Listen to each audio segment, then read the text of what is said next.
বন্ধুগণ, আজকে আমাদের শ্রমিক ভট্টাচার্য, আমাদের রাজ্য সভাপতি মাননীয় শ্রমিক দা তার দায়িত্ব নিলেন।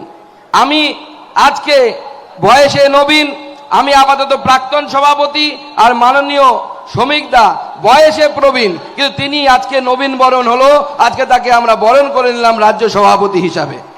এটা অন্যান্য রাজনৈতিক দলের ক্ষেত্রে আশ্চর্যজনক মনে হতে পারে যে একটি বয়সে ছোট ছেলে আর তারপরে একজন বয়সে বড় যিনি অনেক বেশি অভিজ্ঞতা সম্পন্ন, তাকে কিভাবে বরণ হচ্ছে, তিনি কিভাবে নবীন বরণ হচ্ছে। কিন্তু ভারতীয় জনতা পার্টি এমন একটি রাজনৈতিক দল, এটা কোনো পরিবারের দল নয়, দলটাই একটা পরিবার, আমরা একই পরিবারের সদস্য, সেজন্য এই পরিবারকে নিয়ে আমরা সামনের দিকে এগিয়ে নিয়ে যেতে চাই। তাই অধিকাংশ রাজনৈতিক দল এই মুহূর্তে ভারতবর্ষের তারা পারিবারিক জমিদারিতে পরিণত হয়েছে, সামন্ততন্ত্রের দুর্গন্ধ ছড়াচ্ছে সর্বাঙ্গে তাদের। আজকে সেই সময় ভারতীয় জনতা পার্টি ঠিক করছে এক নতুন দিশা। ভারতীয় জনতা পার্টি 1980 সালে এবং তার আগে জনসংঘের পর থেকে এই দিশা গোটা রাষ্ট্রকে দেখিয়ে আসে।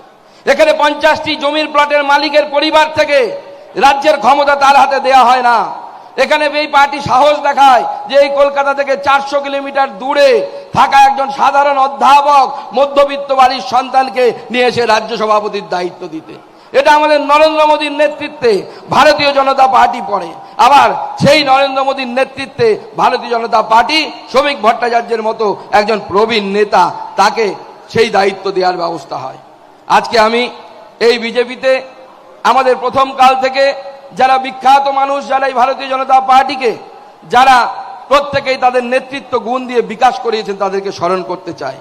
স্বর্গত হরিপদ ভারতী, বিষ্ণুকান্ত শাস্ত্রী বা তপন শিকদারের মতো প্রাক্তন সভাপতিগণ, যারা আমাদের কাছে চিরভাস্বর হয়ে আছে, তারা আমাদের হৃদয়ে আছে।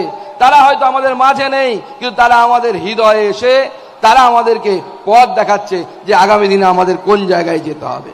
তাই ভারতীয় জনতা পার্টি একটি পরিবার, আমরা এর অবিচ্ছেদ্য অংশ। আজকে কে এসেছেন, কালকে কে এসেছেন, আগামীকাল এসেছেন, আমরা সকলেই বিজেপি। যেমন কোনো বাড়িতে যখন বিয়ে হয় একটি মেয়ের, তার মা যখন তার লকার থেকে ঠাকুমার সোনার একটা হার বের করে এনে মেয়ের গলায় পরায়, তখন কেউ বলে না যে হারটা পুরনো, তারা মনে করে এটা সোনা, সোনা সোনাই থাকে, তার মধ্যে তার ঠাকুমার আশীর্বাদ আছে। বিজেপি হচ্ছে খাঁটি সোনা, তাতে নতুন পুরনো বলে কিছু হয় না। সকলে মিলে একসাথে কাঁধে কাঁধ মিলিয়ে আমরা লড়াই করব। তাই বিজেপিতে আদি নব্য বলে কিছু নেই, সবাই একসাথে কাঁধে কাঁধ মিলিয়ে আমরা লড়াই করতে চাই। আর কিসের জন্য লড়াই করতে চাই? আমরা চাই কোনো পরিযায়ী শ্রমিক মহারাষ্ট্রে যাবে না। আমরা চাই না যে আমাদের পশ্চিমবঙ্গের একজন আমাদের বিরোধী দলের যুব নেতা, তার আমি নাম নিচ্ছি না, যে তার বাবা গুজরাটে পরিযায়ী শ্রমিক হিসেবে যাবে আর সে এখানে নরেন্দ্র মোদীর বিরুদ্ধে কথা বলবে। এই ধরনের রাজনৈতিক দ্বিধাচারিতা ভারতীয় জনতা পার্টি সমাপ্ত করতে চায়। ভারতীয় জনতা পার্টি চায় না, ভারতীয় জনতা পার্টি চায় না যে শিক্ষকরা রাস্তায় বসে থাকুক। ভারতীয় জনতা পার্টি চায় না যে কোনো ডাক্তার মেয়েকে তার কলেজের মধ্যে ধর্ষিতা হতে হোক।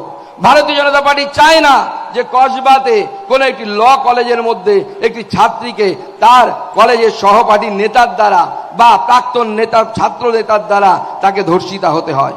আমরা চাই এমন একটা পশ্চিমবঙ্গ, যে পশ্চিমবঙ্গে বাঙালি খেয়ে পড়ে মাথা উঁচু করে গর্বের সাথে বাঁচতে পারবে, যেখানে পশ্চিমবঙ্গের কোনো মহিলাকে বলতে হবে না যে আপনার ইজ্জতটা দিন, তাহলে পরে আপনার স্বামীর জীবন বাঁচবে, নচেত আপনার স্বামীকে খুন করে ফেলা হবে।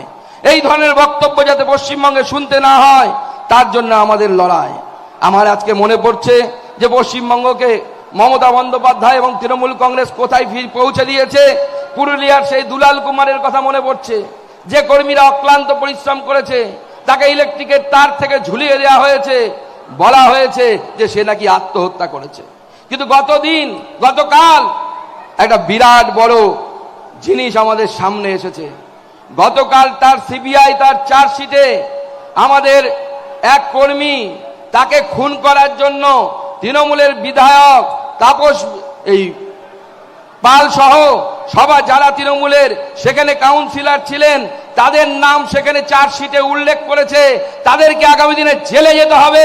যারা তৃণমূল কংগ্রেসে আমাদের উপরে হামলা করেছে প্রত্যেককে জেলে পাঠানোর ব্যবস্থা ভারতীয় জনতা পার্টি করবে। কেউ নিস্তার পাবে না, কেউ ছাড় পাবে না।